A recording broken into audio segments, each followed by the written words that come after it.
So you bought Miasmatic Mayhem. There you are, there's your game. So now you want to set it up and play for the first time. So let's show you how to do that. You're gonna open the box. Out of the box, you're gonna see the instruction manual. You're gonna wanna keep that handy because it's full of goodies. For instance, this whole setup is what is on here, table of contents, page 4 and 5, which is gonna be this. And I'm gonna be walking you through what it says on here in the actual box itself. So we're gonna set that aside for now. You got little mini cards, you got your big cards, you got your tiles, you got all your dice that you're gonna get. You can play liar's dice with all this. You have your figurines, and then you have your tokens and your markers. So you wanna go ahead and take everything out. Go ahead and start by taking out one of these. You will need one of these holders as well. So take out that, take out all the tiles as well. There you are, you can keep these bags, and then you can actually clear this tray because we want to make room for everything else on the board. So to start, let's separate the things that are important. You're gonna want to take out the miasma. You're going to want to take out these generator tiles. You'll also want to take out these 4 surrounded tiles. So these surrounded tiles are not in the game for a 2-player game. Because they lock you into locations, you don't actually want those in a 2-player game. So make sure you take those out. This is the town center. You're gonna make sure you have both the miasma and the town center as well. Those locations will always be in every game. The next thing you want to make sure you have is these 12 monsters. They will have a little red border, and they will have this symbol in the corner up here. We'll have a bigger photo of them, but this is the symbol you're looking for on the front. This is the back of the cards. All of them should have the white backs. And then this is the front of the card, and you're looking for this symbol here. You want to separate all 12 of these. 2, 3, 4, 5, 6, 7, 8, 9, 10, 11, 12. These are the 12 monsters. So you have all of these. You're going to set these aside also for your difficulty settings. Next thing you want to do is take out these street tiles. These street tiles will have this on the front and this on the back. So this is the back of all of these street tiles. They will look like a street corner with some fog and some mist going through it. So these are all the street tiles. There should be 1, 2, 3, 4, 5, 6, 7, 8, 9, 10, 11. Should have 11 street tiles. They're gonna be their own deck. You can go ahead and shuffle all of these, and these guys will be their own little deck up here. So you're gonna take your generators, all the remaining tiles, you're gonna take them all together, and then you're gonna shuffle them up however you see fit. This is your main deck full of all the tiles. These are going to be, one is going to be in the storm holder, which is this black piece right here. That's where the storm will go, atop the other monsters. And then this is your starting center. But depending on how difficult of a game you want to mix these in. If you're playing a 2-player game, do not add these surrounded tiles. This will make it very difficult, very challenging. You might get stuck, and you might lose the game. So recommend not starting with the surrounded tiles. All of these monster tiles, you will usually, if you're doing a normal game, you won't put any of them in there. If you're doing an advanced game, you will take 1 monster per player, so for a max of 4, and you will shuffle these into this deck. All right, if you're playing Mayhem mode, you will take 4, you will set these aside, and you will shuffle all the rest of these into the deck that goes into here. So we're gonna set it up for a 3-player game. So we'll go ahead and take 3 of these and all of these, and we'll go ahead and shuffle these into here. All right, this central deck is now adequately shuffled. What you'll do is you'll take this deck, you'll also shuffle this, and what you will do is you'll place this deck into this storm holder like so, and then you will put the miasma on whatever side of difficulty you're doing up on top. You'll notice there is a 2 damage side, and then there is a 4 damage side. 4 damage is harder than the 2 damage side. You're gonna wanna put that in here, and you're gonna put it up here in the corner. This is Bartlehaven City Center. This is where you start. You can have it on this. This is a more advanced version than this, which will give you a heal opportunity. So whichever version you're setting up, go ahead and put that in the center.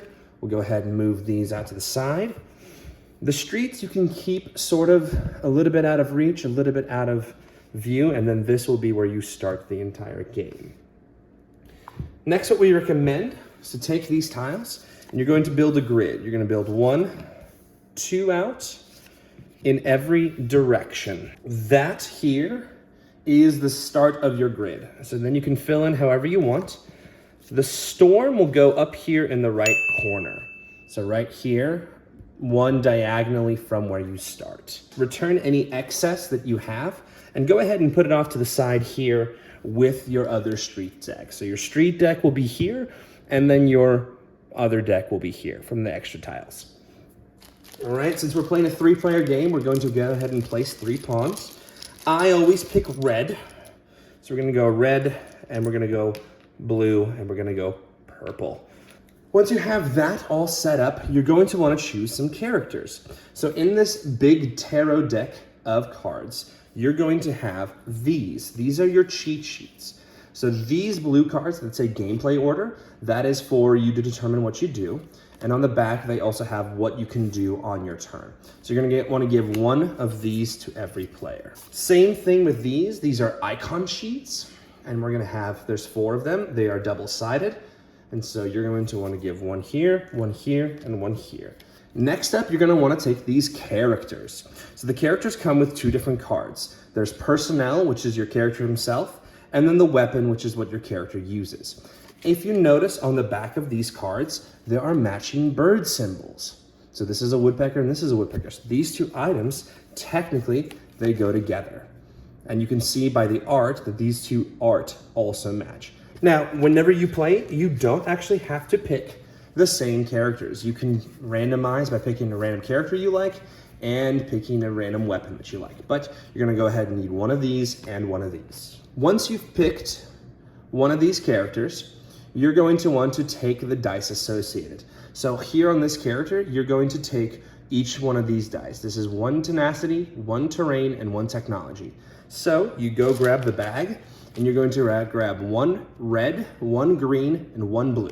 I've grabbed my respective die for my character, which we'll put right here, and his item as well. So now this character is ready to go. And you'll do the same process and repeat it with both the other characters. You will notice there is 1 purple dice that is in this entire set. That purple dice belongs to this character. You'll see he has a purple hand, and so that is where his purple dice comes from. So this is specifically for this character. It's not a mistake. They didn't accidentally put in a purple die. Last thing to do is to take this deck here. All of these cards with the microchip on the back, they are all going to get shuffled. They're gonna get shuffled and they're gonna get placed within easy reach of the players. So we're going to go ahead and put them right here. You're going to do the same thing to this set of cards, which is your utility cards. You're going to shuffle these. You're going to place these right over here. And then the last ones is the damage cards. You're going to go ahead and shuffle all of these damage cards. And you're going to also place them somewhere where all the players can reach. The last thing that I have not touched on are these tokens, these stop hands, and on the other side there's the green walk symbol. These are turn markers. So whenever you say that you have not yet gone, you go ahead and put a green side up. Once you have gone and your turn is over and somebody else can go, you'll turn it right side up to indicate that you have gone. So go ahead and give 1 to every player to show that none of the players have yet gone. The last set of tokens you will see are these abomination tokens. So you'll see this has the abomination symbol that matches the same cards. And on the back, it has a little up arrow, a little chevron. That responds to these monsters that are currently hiding underneath the storm. You'll notice on one of these that they have a little chevron above the shield. When you kill one of these abominations, you will actually earn yourself one of these, and these will be permanent damage increases to your actual damage. So that's what those tokens are for. They're off to the side. When they come into play, you will go ahead and grab them and then assign them to the players who successfully killed those abominations. And that should be everything you need to play the game. You now have tokens, you now have locations, everyone has characters, everyone has dice. That is primed, the deck is set. So now you'll just take everybody's turn. One person will move, they'll flip over a tile to see what's underneath. Oh no, we're surrounded off the get-go, which means that they're trapped and they'll need somebody to come help them. And then that's it. Stay tuned for developer tips and tricks. Oh, so sorry. I'm sorry, I've been out in the miasma. gotta stay protected. Welcome to the Developer's Corner, where I talk about some hints and tricks that you may not know about Miasmatic Mayhem. So, this rulebook is your best friend. There's lots of really good stuff in here. Most of everything is described in here, but there's a couple of things I want to hit that you may not know 100% when first loading up the game. There's a lot of nuance to this game. So, to start off with, I'll tell you this. Your characters, you want to build a good team. So these stats down here are very important to building a good team. You want to make sure you're balanced. You want to make sure that you have at least one character who's good at every single one of those functions, all right? That's important. Also up here, the health and the movement is also critically important. So make sure you build a balanced team when you pick characters. On this other end, you also see that these abilities are really important as well. They're very good abilities. So you want to make sure you have a pretty good spread of being able to see things and being able to deal combat. Combat is one of the trickier parts of this game. You'll also notice these two indents. These are for your augmentations. Augmentations are the name of the game. So over here, you have your utilities and you have your augmentations. These augmentations, when flipped around, they actually have the same little blue icon here, so they can plug in like that. You can have up to 2. These abilities are very good. And so are these. These are one-time uses. So once you use them, you discard them, and then they're out of the game. But both of these will change the course of everything. So if you see a search location, go ahead and take a look at these and do the search action so you can get better equipped. The sooner you have more equipment, the better your chances will be at fighting the miasm.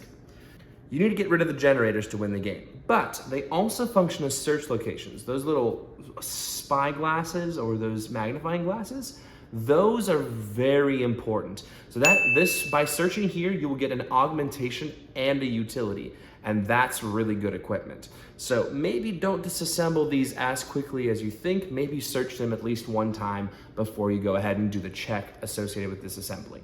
This also brings me to my next point of locations themselves. You'll notice at the back that there's this symbol up in the top, the recycle. It looks like a little cyclone that spins. But here, or here, there's a cyclone. That means that in the storm surge, so when the storm moves to a corner and blows away all the tiles that are face up, it will blow away all of the tiles. Now, if it's on this side, you don't need to flip them over because they're already face down. But if they're on the front side and they're face up, you'll want to blow those away if they don't have a player on them. Now, if it has a player on them, they won't move. If it doesn't have a player on them, all face up locations will move. If it has this little recycle symbol, it will get recycled into its deck. So if it has a white deck, it'll go into the white deck. If it is a street, it will go into the street deck. There's also other locations that are gonna be there. So these big bad monsters, they have the little symbol there, so they'll get recycled. One of them attaches to a player, so they obviously will not get recycled because they're not on the field. On the back, they'll have the symbol. These surrounded tiles will get recycled back into the white deck. But this tile, the noxious gas, if you somehow were able to escape this without removing it, this tile will go away from the game. So keep an eye out for that top right corner for those symbols. If those symbols are there, recycle them. If they're not there, then get them out of the game, right? So those are there. You also notice that sometimes you'll take damage. On the bottom, you'll see this blood splat. Damage is not just a 1-for-1. Damage comes at a price. We have cards here. They're all the same back, but on the other side, there's different values. So 1 damage could be a 2 that you pull, or it could be a 4. In the game, the values are 0, 1, 2, 3, 4, 5. It goes by a bell curve. So the most there are 3s. And then there's less 2s and 4s, less 5s and 1s, and a handful of 0s. So whenever you're taking damage, remember that it could be anything from 0 to 5. So you luck out with a low number, great. If you get a big number, better keep track of that health, okay? So this is also very important. If at any point you get lost in the game, you don't know what to do, take a look at these. These are very helpful to you. We put these in here because players kept asking questions. There's gameplay order in case you don't know what the order of the game is. And then on the back side, there's also questions about what to do on your turn. Searching, combat, movement, wounds, all of this is going to help you out. It talks about combat. Combat is a meet it, beat it in 1 round. If you don't kill the monster in 1 round, it will still live on. If you can't beat a check, it will still live on. So maybe don't pick a fight unless you know you can defeat it.